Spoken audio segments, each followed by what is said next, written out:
yang baik.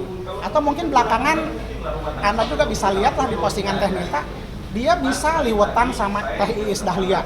Dan bukan sekali ya, udah beberapa kali, buktinya itu dia bisa.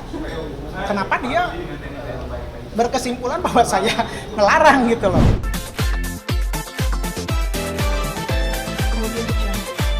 Apa yang kami luruskan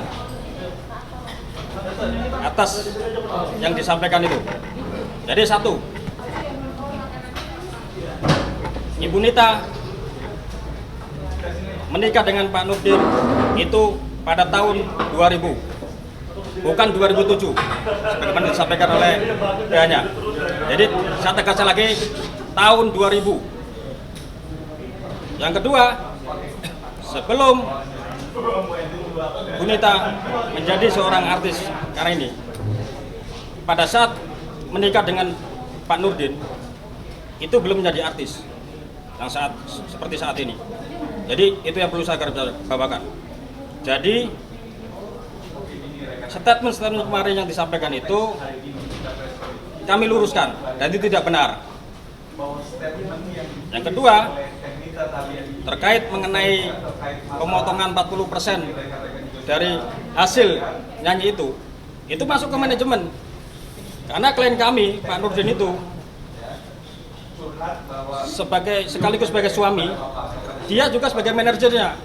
Dan 40% itu bukan masuk untuk pribadi Pak Nurdin. Jadi itu masuk ke manajemen. Saya tegaskan lagi. Jadi itu tidak benar kalau haknya 40% dipotong itu untuk keperluan Pak Rudi, tidak benar. Nah, ya, selanjutnya terkait mengenai ada Pak Nurdin ini menghalangi anak untuk tidak boleh bertemu dengan anak, itu sama sekali tidak benar. Pak Nurdin selama ini memberikan ruang 24 jam untuk bertemu dengan anaknya, ya kan? Nah, yang meninggalkan tempat tinggal bersama sendiri itu kan Ibu Nita sendiri, bukan Pak Nurdin. Dan anaknya boleh ditanyakan, karena anaknya sudah besar, boleh ditanya. Nah, untuk lebih detailnya terkait mengenai pemotongan mengenai uang kelahiran yang katanya tidak membiayai itu, nanti klien kami akan menjelaskan sendiri. Silakan. Oke, tanya. Ya, terkait pemotongan 40% Bentar, ini, gitu, ya. Pak Rudi. Aku agak penasaran karena kan dari statement-statementnya Teh Nita dan adiknya itu kan terlihat bahwa mereka jumawa dalam arti mereka congkak kalau semua hasil yang mereka beli itu sekarang adalah hasil dari jeripayanya sendiri tanpa campur tangan bapak. Nah, kalau setelah dipotong 40% lalu dia masih bisa menghidupi kehidupannya pribadi, memang berapa sih Pak penghasilannya Teh Nita sendiri? Kalau boleh dijabarkan Pak, untuk mematahkan statementnya dia aja Pak. Sebelumnya saya mau menjelaskan dulu ini ya, sebetulnya permasalahan ini adalah masalah internal saya. Jadi harusnya ini tidak dibawa keluar. Hanya karena udah bolanya menggelinding seperti ini, akhirnya saya harus bicara, harus meluruskan kata-kata atau statement pengacaranya yang menurut saya itu semuanya tidak benar. Jadi saya perlu jelasin dulu bahwa saya nikah dengan Nita Thalia itu tahun 2000. Pada saat itu Nita belum jadi artis. Jadi dia masuk ke rumah tangga saya itu, saya buatkan manajemen, label, mungkin teman-teman udah tahu lah. Jadi yang di label saya itu bukan hanya Nita Thalia, ya. Jadi ada beberapa artis yang lain. Terus perihal yang barusan ditanyakan potongan, jadi gini, kita udah sepakat ada kontrak dengan Nita Thalia, sekalipun dia itu istri saya, karena dia masuk di label saya, kita ada kesepakatan tetap profesional, ya. Dipotong 40%. orang beranggapan bahwa itu selama 15 tahun itu dipotong 40%. Jadi saya perlu jelasin, yang dipotong 40% hanya 3 tahun kalau tidak salah ya. Setelah itu dia keberatan. Ya, dari pertama saya bikinin album pertama. Kenapa dipotong 40% itu? Karena biaya untuk promosi dan membuat album itu cukup tinggi. Pada saat itu kan tidak ada digital. Kita masih pakai pita 2 in, analog. Dulu itu saya bikin satu album untuk Nita itu tidak cukup uang 300 juta. Satu album. Sekarang udah punya berapa? 18 album. Jadi potongan itu bukan untuk pribadi saya. Ya, potongan itu dipotong oleh manajemen, tetapi untuk operasional dia lagi. Nah sekarang gini, kalau OPR itu kan bawa tukang make up, bawa asisten, harus pakai supir, harus pakai bensin, harus makan. Nita terima 60% itu adalah bersih, ya. Dan itu bukti transfernya dari manajemen ke Nita ada, oke? Nah, di tahun keempat apa kelima saya lupa, tapi datanya ada di kantor, dia keberatan dengan 40%, dia minta 30%, kita kasih, karena dia istri saya ya udah, oke 30%. 2 apa 3 tahun berikutnya dia keberatan lagi, minta lagi dipotongnya 25%, kita ikutin. 25% karena dia istri saya, ngapain diperdebatkan gitu kan. Yang terakhir mungkin lupa juga istri saya, sudah berapa tahun ini, manajemen tidak motong 1% pun. Ya, jadi uang itu semua yang buat kontrak, yang meeting, yang apa segala macam, mungkin orang-orang media tahu lah. Yang di depan kan saya, karena saya di situ tuh sebagai produser, sebagai manajer, ya sebagai istri juga, sebagai suami juga, jadi dia istri saya. Ya, jadi kalau yang meeting itu segala macam kontrak apa semua saya yang handle. 3 apa 4 tahun belakangan ini saya tidak motong 1% pun. Jadi uang itu langsung ke rekeningnya istri saya. Dan saya sudah tidak mengetahui lagi uang itu dapat berapa, ya, untuk apa, dikemanakan. Saya sudah tidak mengerti. Cuma kalau saya tanya katanya buat membantu keluarganya. Karena kalau untuk hidup rumah tangga saya, semuanya itu uang saya. Gitu ya. Jadi bukan uang hasil nyanyi, bukan. Jadi tetap Pak Rudi tetap membiayain sebagai suami kewajiban. Ada. Bukti semua ada. Kan namanya hidup itu cuma bukan makan ya. Anak sekolah, ya biaya les, biaya listrik, iuran. Rumah kita itu alhamdulillah bisa kebeli 4 sampai 5 rumah. Biaya rumah itu semua saya yang bayar listriknya.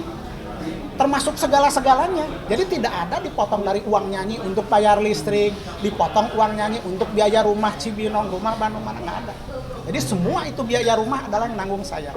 Mungkin kemarin Nita lagi lupa, atau mungkin pikirannya lagi kalut, jadi nggak ingat lagi masalah-masalah seperti itu. Ya termasuk dia menjadi seorang artis itu, prosesnya berat, prosesnya lama, dan tidak sedikit uang yang keluar. Nah ini contohnya di samping saya, ini ada manajer produksi dari MGM, mungkin bisa ngejelasin kapan sih Nita itu masuk ke manajemen saya, gitu. Jadi itu semuanya menurut saya yang statement kemarin pengacara, yang maupun IG-nya Nita itu nggak benar. Termasuk beginilah, biaya rumah sakit anak melahirkan saya tidak membiayai. Sekarang logikanya begini, saya buat bikin album itu MM-an ya.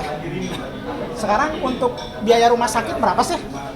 Kalau nggak salah 45 apa 50, karena dia kebetulan waktu itu sesar.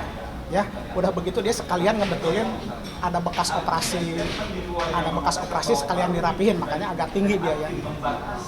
Sekarang logikanya lah seperti itu. Untuk apa gitu, masa anak sendiri nggak mau ngebiaya? Nah terus sekarang kalau memang itu uang dikuasai oleh saya atau dipotong oleh saya, Nita kan berstatement, saya beli rumah, beli mobil pakai uang saya. Uangnya dari mana? Betul kan? Uangnya dari mana gitu loh. Saya ini ke istri saya itu, bayangin aja, kemanapun istri saya itu saya dampingin. Saya jadi tahu banget gitu ya. Sampai kadang-kadang ya, maaf, masang mic di atas panggung kalau nggak ada teknisi itu saya yang turun. Padahal saya seorang produser. demi kelancaran, demi kebaikan, demi cinta saya kepada istri saya lakukan hal-hal itu. Gitu, tapi ya nggak tahu kenapa ya tiba-tiba istri saya itu mengungkit hal-hal yang nggak perlu menurut saya. Ini padahal halnya kan hal-hal pribadi ya, yang harus tidak kebuka keluar. Ya akhirnya saya mengklarifikasi. Nah, terus ada masalah lagi yang saya melarang dia berteman. Saya melarang berteman, nggak boleh bergaul, nggak boleh itu ini. Gimana ya, saya ngejelasin sekarang begini. Yang berstatement itu kan pengacaranya. Istrinya pengacara itu kan sering ikut saya di saya punya grup band namanya Rudista. Dia jadi artis pendamping. Dan dia itu sering ke rumah.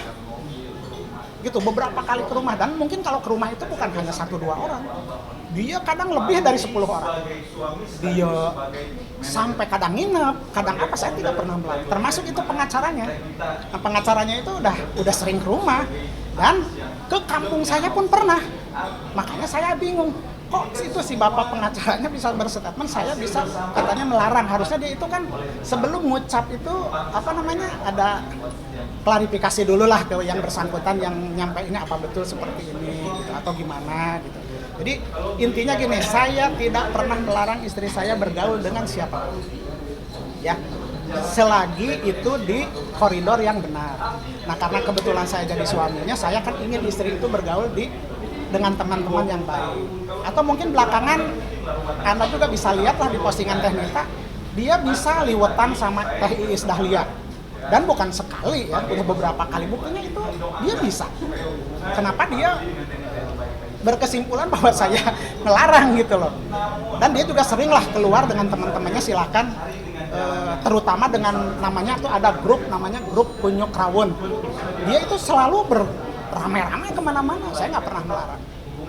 Ya mungkin itu ya penjelasan dari saya. Menikmati istri pertama Bapak, hasil dari jeripaya Tenita, mungkin klarifikasi. Jadi gini, saya ini kebetulan di samping punya usaha sendiri, ya saya kerja juga ya di kantor konsultan. Jadi saya itu udah memisah-misahkan ya. Saya semua pengeluaran rumah itu dicatat, detail apapun saya catat. Mana biaya rumah, mana biaya keperluan mana keperluannya Teh Nita, mana keperluannya istri saya. Jadi tidak ada 1 rupiah pun ya, yang saya jelasin, tidak ada 1 rupiah pun uang keringatnya Teh Nita yang saya kasih makan ke istri saya. Kecuali gini ya, kecuali yang saya lihat, karena kebetulan istri saya itu berdua kan akrab. Jadi kalau ulang tahun itu Teh Nita suka beliin sesuatu, itu ya saya iyakan karena saya melihat. Atau Teh Nita lagi bikin acara apa, istri saya yang pertama masak, karena istri saya pertama hobi masak, dia kirimin makanan.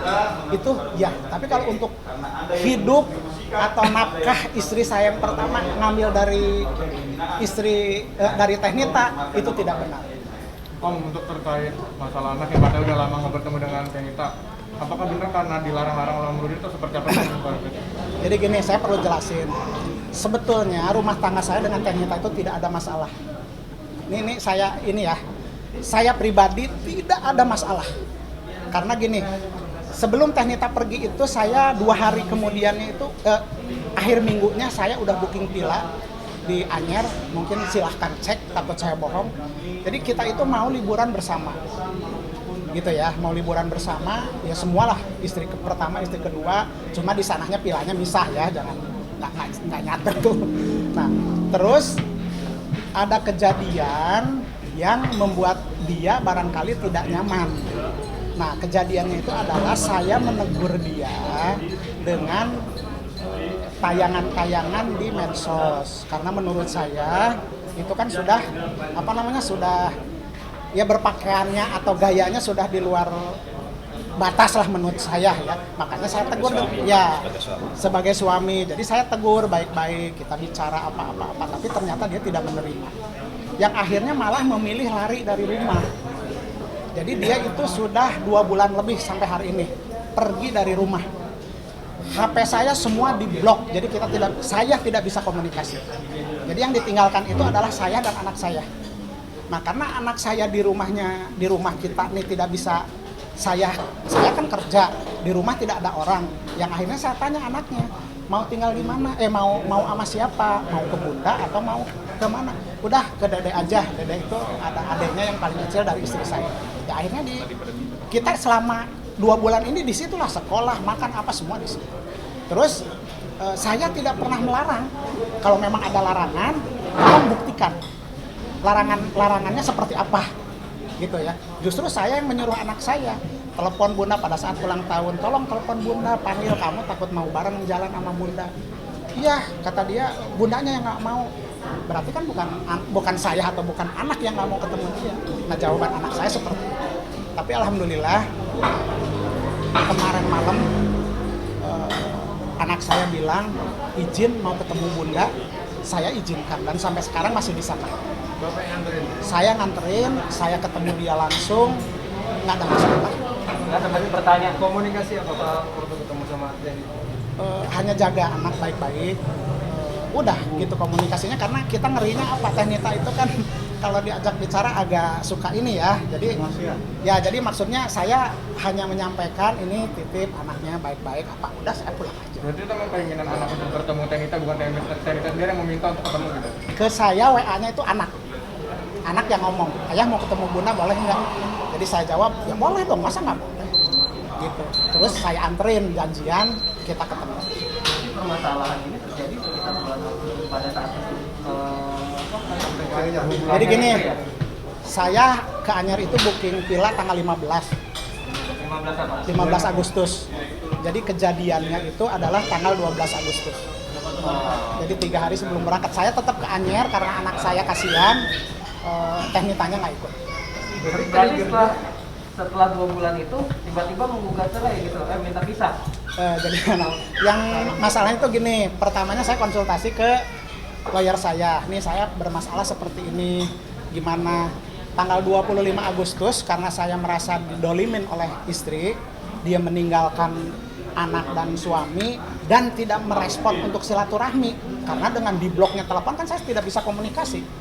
Gitu. Saya konsultasi, akhirnya udah Bapak bikin surat kuasa aja kepada kami. Akhirnya saya tanggal 25 ya Pak. Tanggal 25 saya membuat surat kuasa untuk menggugat cerai. Jadi awalnya saya yang gugat cerai. Terus tanggal 22 September 22 September itu kita daftar gugatan cerai cuma lewat online. Kita udah bayar ya Pak ya? Jadi ini, coba jelasin sama Bapak. Jadi sebelum ada gugatan dari kita, saya mewakili Pak Rudi untuk sebagai kuasa hukumnya sudah mengajukan gugatan ke Pengadilan Agama Jakarta Utara karena sekarang sistemnya lewat e-court, jadi pendaftaran online. Saya sudah melakukan itu sesuai dengan prosedur dan petunjuknya, dan saya sudah dapat skumnya untuk biaya perkara dan saya sudah setorkan ke bank. Nah, saya tunggu sehari 2 hari, ternyata nomor perkaranya tidak keluar.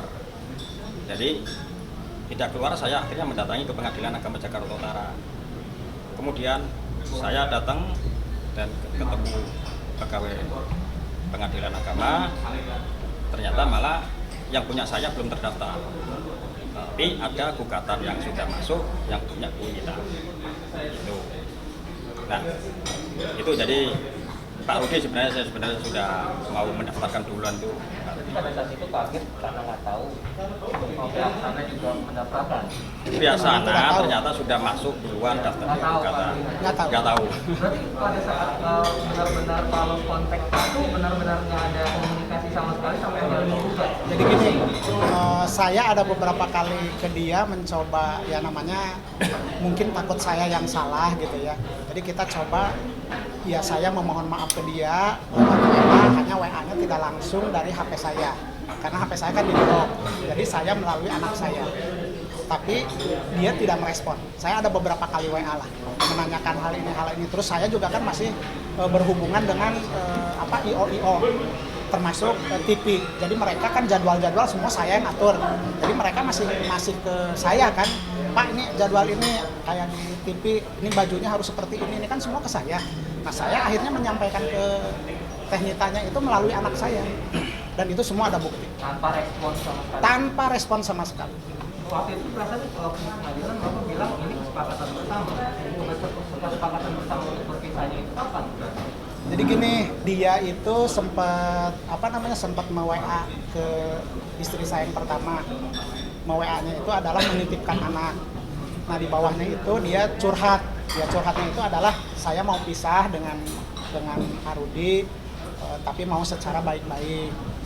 Nah, saya ambil dari isi WA itu berarti kan dia memang pengen pisah dari saya secara baik-baik, makanya saya anggap begitu. Nah, saya juga sempat WA ke dia lewat anak saya. Oke, kalau kita mau pisah, kita secara baik-baik dan tolong jangan diumbar keluar karena anak saya kan masih baru umur 14. Saya takutnya terhadap anak kan ada gangguan Dampaknya. fisiknya lah, dampaknya. Itu yang saya khawatirkan itu. Jadi makanya sebenarnya di sini kita juga tidak mau karena ini perkara perceraian, kita dari pihak Pak Nurdin sendiri tidak mau melebar kemana-mana. Cukup karena ini proses perceraiannya sendiri sedang berjalan di Pengadilan Agama Jakarta Utara. Masih belum tahu Itu. putusannya seperti Jadi apapun. cuma kita ini meluruskan. Cuma ini kita membuat statement klarifikasi. karena ada di IG-nya Tehnita sama di si pengacaranya kan bikin statement yang menurut saya itu tidak benar semua. Setelah di WhatsApp Tehnita yang menitipkan anak itu dia juga bilang kalau ingin bercerai dengan baik-baik. Itu bilangnya ke istri saya bukan ke saya. Satu jam lumayan. Mengajukan Satu gugatannya jam. itu setelah ada WhatsApp atau sebelum ada WhatsApp? Saya lupa. Saya lupa. Nah, mungkin Intinya juga Pak Rudi sendiri juga pengen memang pisah. ya karena kan saya merasa sebagai suami sudah tidak dihargai, kecocokan. ya sudah tidak ada kecocokan dan sudah ya tidak dihargai lagi lah, makanya saya konsultasi ke kuasa hukum nih kalau seperti apa jalan keluarnya seperti apa, makanya ya solusinya mungkin ya kita memang udah mau itu. Sementara itu. Pemicunya soal yang disebut tidak bisa membiayai kecantikan dan kebutuhan yang perawatannya bagus. Gini, saya tidak pernah berbicara mengenai hal biaya itu ya. Saya belum pernah dari mulut saya itu keluar seperti itu. Kapan? Karena dari Mbak Nita Tali sendiri kan postingan itu berawal dari yang katanya dia capture dari media bilang bahwa kami udah dapat biaya segala macam. Makanya Tidak kita pernah ada. gitu. Saksi hidupnya ini masih ada. Jadi saya baru ketemu wartawan itu, maaf ya, saya udah komit kepada kuasa hukum saya tidak mau diwawancari oleh wartawan. Begitu keluar dari pengadilan, saya udah lari ke mobil. Tehnita lagi diwawancara. Nah, karena saya dikejar terus, akhirnya saya diizinkan oleh kuasa hukum saya, udah bicara aja sedikit. Nah, makanya saya menjelaskan. Di situ silahkan lihat rekamannya yang sebenarnya. Ada nggak bahasa saya bicara bahwa saya udah tidak kuat lagi membayar? Saya orang hidup bisa cari uang, namanya kebutuhan itu kita bisa cari. Kenapa saya harus, apalagi itu masalah internal ya. Untuk kecantikan, untuk apa? Namanya istri itu, kalau kita cinta sama istri, apapun yang diminta istri itu kan harus diberikan. Selasa kita mampu. Ya, selagi kita mampu. Nah, apalagi saya mengungkit-ungkit masalah itu, saya tidak pernah berucap tolong rekamannya kalau ada kasih tahu ke saya. Kalau ada itu ya, hanya barangkali gini, media memprediksi, ditanya ke Tehnita keadaannya lagi labil, emosi, ya mungkin jawabannya akhirnya seperti itu, dan akhirnya seperti sekarang ini, gitu loh. Kalau nggak salah Pak Rudi waktu itu bilangnya begini, seingat saya Ya. Mungkin Tehnita sendiri ya karena semakin terkenal, semakin populer, dukungannya semakin banyak. Bukan itu, salah. Jadi bukan itu. Jadi gini, saya ditanya apakah karena kebutuhan seorang artis semakin berat, jadi sekarang ini biayanya makin tinggi. Ya itu kan pertanyaan dari wartawan. Saya jawabnya hanya gini, ya namanya artis, ya namanya orang udah cantik kan pengen pasti dong lebih cantik. Saya tidak bicara biaya. Ya, saya tidak bicara biaya. Nah, mungkin itu menyimpulkan sendiri. Ya, menyimpulkan. Namanya sekarang beginilah, kayak Mbak udah cantik, pasti pengen lebih cantik dong. Cantik itu perlu biaya apa enggak? Nah, itu mah tinggal silakan aja menyimpulkan. Kan cantiknya secara alami bisa. Betul kan? Dengan air wudhu aja kita bisa cantik. Kalau kita niatnya baik gitu ya. Tapi sejauh ini Mbak Nita Tali sendiri kalau biaya perawatan segala macam kayak gitu minta sama Rudi atau dia nggak mau ngotong? Jadi gini, setiap mau melakukan apa-apa itu kan kita selalu rudinya, ya. mau operasi begini-begini, sempat saya itu kan melarangnya lah. Intinya suami itu saya melarang, hanya dia memaksa. Nah kalau untuk memaksa itu kan kita tahu kalau untuk ini, untuk begini itu biayanya berapa, pasti ada angka dong. Angka itu ada nggak? Nah kalau memang ada, kita lakukan. Kalau keinginan Teknita kayak contohnya kayak operasi lah, itu memang hasil dari nyanyi sebagian, tapi hasil dari saya pun ada. Rinciannya ada, karena yang bayar ke dokter, bayar kemana-mana itu kan saya. Saya punya bukti sampai sekarang masih disimpan, gitu ya. Terus mungkin ini mau menyampaikan ya dari manajer produksi saya, tentang Teknita. Silakan Pak. Baik, Assalamualaikum warahmatullahi wabarakatuh. Pertama-tama saya mendengar atau melihat masalah ini, saya sampaikan turut prihatin. Yang kedua, perlu diketahui, saya bergabung di MGM Record itu tahun 2000 ya Pak. Awal mulanya MGM Record itu terbentuk, dan awal mulanya Nita Thalia itu masuk dalam manajemen label musik MGM Record. Itu. Nah sejarahnya begitu. Jadi setiap produksi itu karena MGM Record itu artisnya bukan hanya Nita Thalia, tapi bagaimana kita mencetak Nita Thalia itu supaya menjadi brandnya MGM. Dan yang kedua, Nita Thalia setiap show kemanapun didampingi dengan Rudista Band. Itu beliau yang bikin. Tuh. Dan kita membuat merger label itu memang dari nol. Beliau komunikasi dengan saya, bagaimana Bah kalau kita bikin label sendiri, karena kalau kita sementara ini ngekor terus ke orang, kita tidak akan jadi kapten, selamanya jadi kopral. Saya bilang, siapkah Pak Rudi? Siap Bah. Hah? Siap rugi? Siap hancur? Siap. Ya arti kalau bisnis kalau udah siap begitu memang harus, jangan selalu siap untungnya aja. Berjalanlah kami di situ. Berjalan dari dulu itu saya menghadapi Nita tidak seperti ini sebenarnya. Nita itu anak yang baik dari awal gitu. Makanya saya setelah resign kurang lebih selama 13 tahun, saya mendengar dan melihat masalah ini kok jadi begini gitu kan. Kalau dulu tuh aduh luar biasa, antara Pak Rudi, istrinya Pak Rudi yang pertama, Nita Thalia, itu 3 serangkai yang luar biasa. Nah setelah tahun 2007, antara 2007-2008 saya resign gitu, dan saya tidak tahu perkembangannya Pak Rudi seperti apa, Teknita seperti apa, Ibu Atin seperti apa. Tapi selalu saya bermohon kepada Allah, semoga ini saudara saya Pak Rudi dan keluarganya ini tetap diberikan kekuatan oleh Allah. Saya selalu berdoa, dan akhirnya memang Allah itu mempertemukan saya kembali, karena hubungan batin kami dengan beliau, dengan Pak Rudi, dengan Bu Atin, dengan Nita itu memang dekat. Kemungkinan kalau saya masih di manajemen, kemungkinan, tapi maaf ya, bukan saya ini luar biasa hebat, tidak. Yang hebat adalah Allah. Kemungkinan tidak akan terjadi seperti ini. Karena kita kalau ada apa-apa, beliau di kantor adalah bos saya. Tapi kalau di luar kantor, beliau itu adalah adik saya. Nita Thalia adik saya, Ibu Atin adik saya, semuanya kalau ada apa-apa itu curhat ke saya, karena menganggap saya ini sebagai orang tua. Gitu. Nah kita, setiap produk tadi yang dikatakan Pak Rudi itu, zaman analog dengan zaman era digital sekarang ini udah jelas berbeda.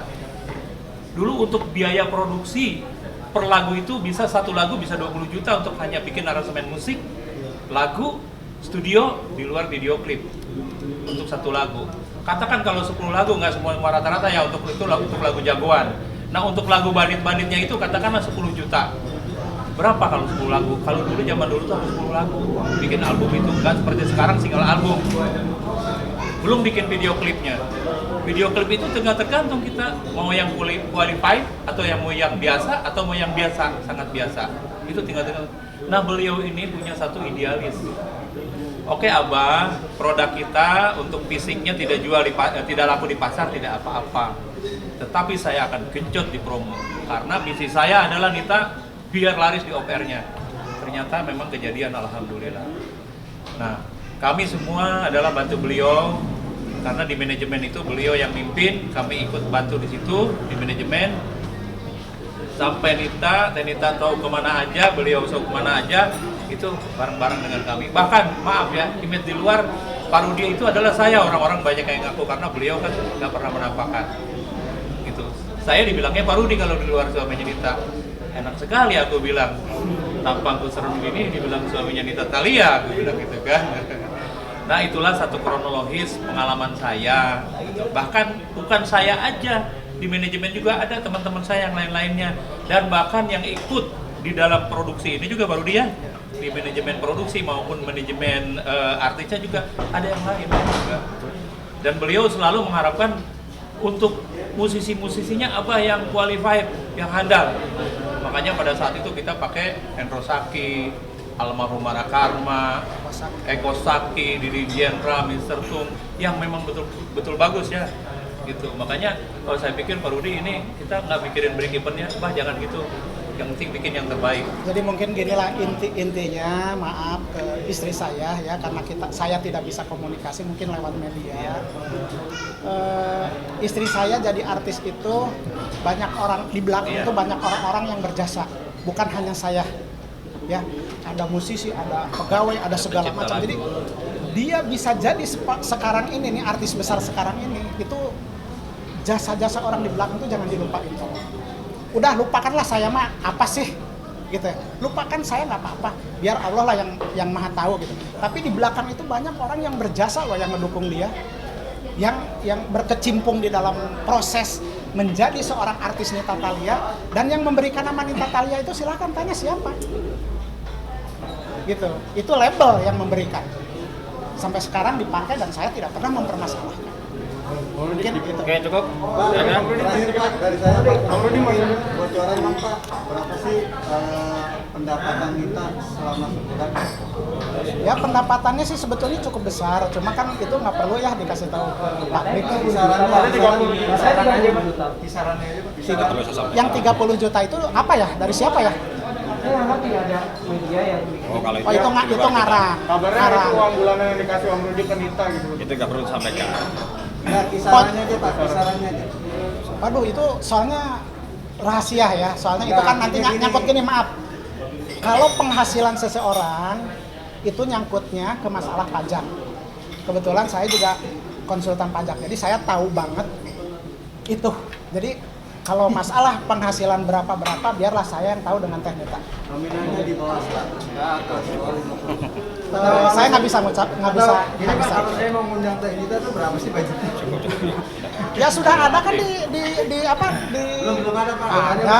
Coba jelasnya Pak. Bukan Udah, dong cukup di lah. MGM ada kok rate-nya Teh Nita berapa kan bisa tahu, kenapa harus tanya saya. Oke. Yang sebagai produsernya.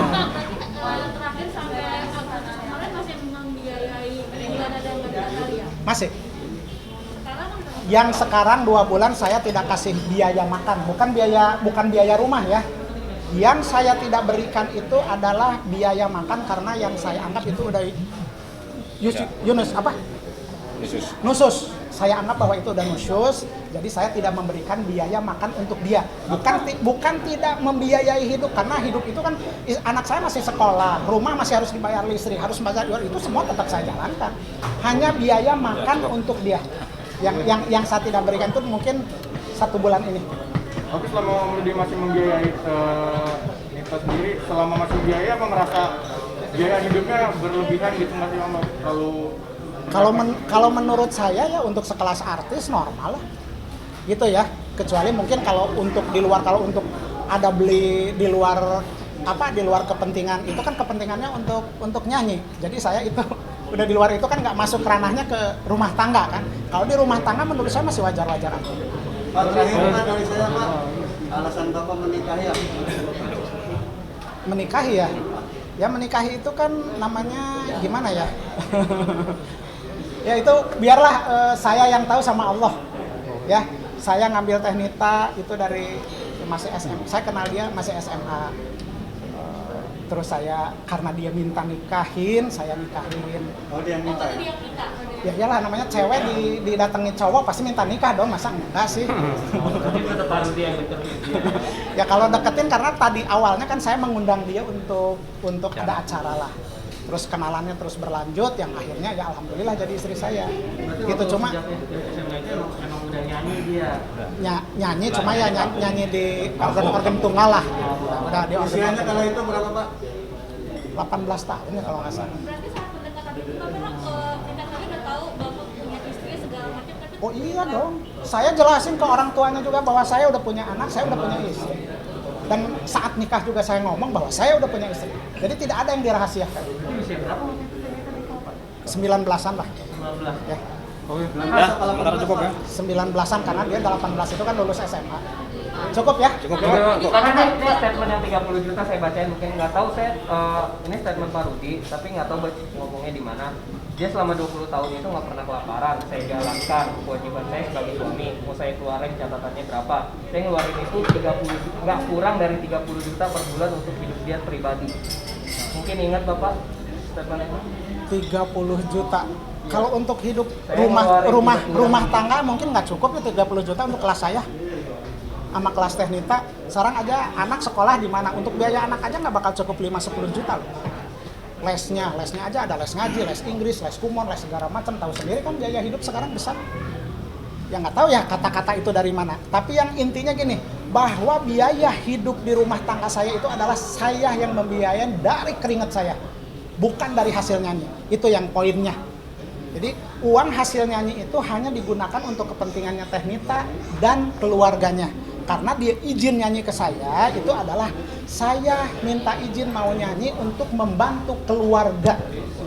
Itu intinya ya. Makanya saya izinkan. Saya sudah 3 atau 4 kali melarang dia berhenti nyanyi. Ya, karena aduh capek begini saya bilang berhenti nyanyi. Jadilah istri yang baik di rumah, insya Allah saya mampu untuk menafkahi. Nah cuma ya istilahnya dia kekeh katanya itu hobi saya dan saya mau membantu orang tua. Oke. Om Rudi, dengan kejadian seperti ini apakah jadi ada penyesalan untuk berpoligami? Saya tidak pernah niat berpoligami ya. Saya hanya Allah mungkin memberikan saya itu. Kalau saya mau niat berpoligami, mungkin setelah Teknita saya ada poligami lagi dengan yang lain. Atau saya mungkin bisa aja main cewek lagi dengan yang lain. Saya itu tidak lakukan karena itu bukan jiwa saya. Saya ini hanya diberi titipan mungkin sama Allah seorang Nita Thalia untuk saya kelola ya, untuk saya manage ya melalui melalui manajemen saya. Nah kebetulan dia jadi istri saya, ya saya olah dan berhasil. Ya mungkin itu karena takdir Allah juga. Gitu loh. Jadi saya juga tidak niat nyari cewek mau poligami. Tidak, saya tidak pernah berniat seperti itu. Jadi Pak Rudi terakhir dari saya Pak, waktu Pak Rudi tegur dia soal tampil seks di sosial media, lalu dia marah, jawabannya apa yang keluar dari? Jadi sebetulnya itu teguran saya udah teguran ketiga ya? Ya teguran pertama mengenai video klip, karena video klip itu kan dia buatnya juga kurang baik karena saya pada saat itu tidak ada di situ, karena dia izinnya mau foto ya di studio ini. Saya bilang mau diantar nggak usah, jadi terpaksa saya ke kantor. Tapi ada hasilnya bahwa itu video klip. Saya tegur, loh kok bikin video klip? Ya kebetulan gini lah berbagai alasan. Ya tapi saya bilang itu penampilannya kurang baik. Kamu punya suami, kamu punya anak, jangan seperti itu. Ya waktu itu masih sadar. Ya oke.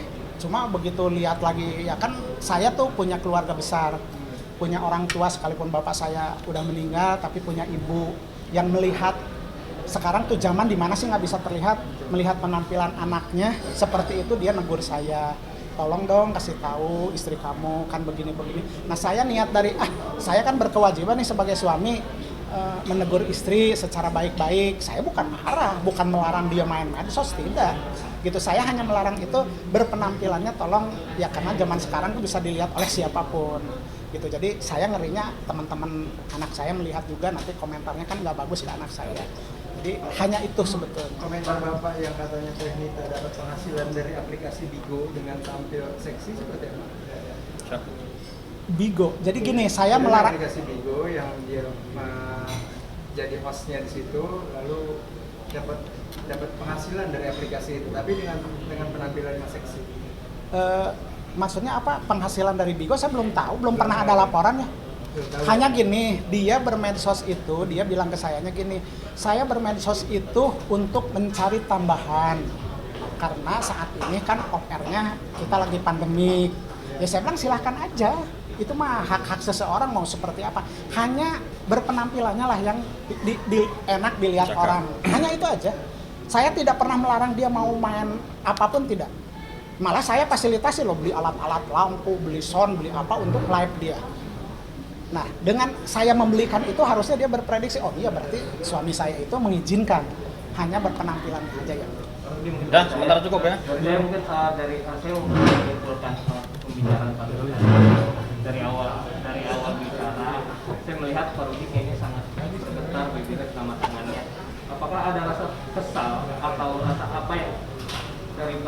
Jadi gini, kalau kesal itu kita manusia ya. Sekarang gini, masalah ini masalah internal. Seharusnya orang-orang tidak tahu saya mau cerai pun, saya udah janji ke diri saya, anak saya tidak akan saya kasih tahu ya. Kecuali nanti udah ada hasilnya, apakah saya pisah atau rujuk. Saya udah janji sama diri saya. Nah, karena ini saya dibuka sampai ke lubang semutnya, dan itu memang dibuka juga tidak ada faktanya, ya saya kan harus mengklarifikasi bahwa ucapan-ucapan itu tidak benar. Karena mungkin kalau orang-orang yang baru kenal Teh-Nita belakangan ini kan tidak tahu perjuangannya Teh-Nita dengan saya seperti apa. Ya, artis-artis yang baru sekarang ini kan nggak kenal, dia taunya oh Teh-Nita udah jadi artis, tapi dia tidak tahu perjuangannya seperti apa. Makanya dia komen-komennya juga kan ya seperti itulah, mendukung dengan ucapan-ucapan yang menurut saya itu tidak benar. Karena saya merasa dipojokkan gitu, dalam arti ya dipojokkan itu dengan bahasa-bahasa yang tidak ada buktinya. Nah, makanya saya mengklarifikasi bahwa itu tidak benar. Karena keluarga besar Rudista itu nggak menerima dibegitukan, mungkin itu. Ya. Kalau cukup. Membuka peluang buat rujuk nggak? Serahin aja sama Allah ya. Kalau jodoh apa itu semua Allah yang. Kalau dituntut soal hasil biologi Itu Waduh, belum. nanti Itu kita belakang. masih dalam. artinya siap apa enggak? Itu aja jawabannya. Udah ada undang-undangnya, silakan. Ya, silakan. Kalau misalkan itu ya kita itu aja, kita ikutin. Tapi untuk saat ini kita fokus pada proses perceraian. Udah sementara itu ya. Terima kasih. Sampaikan rekan-rekan, makasih.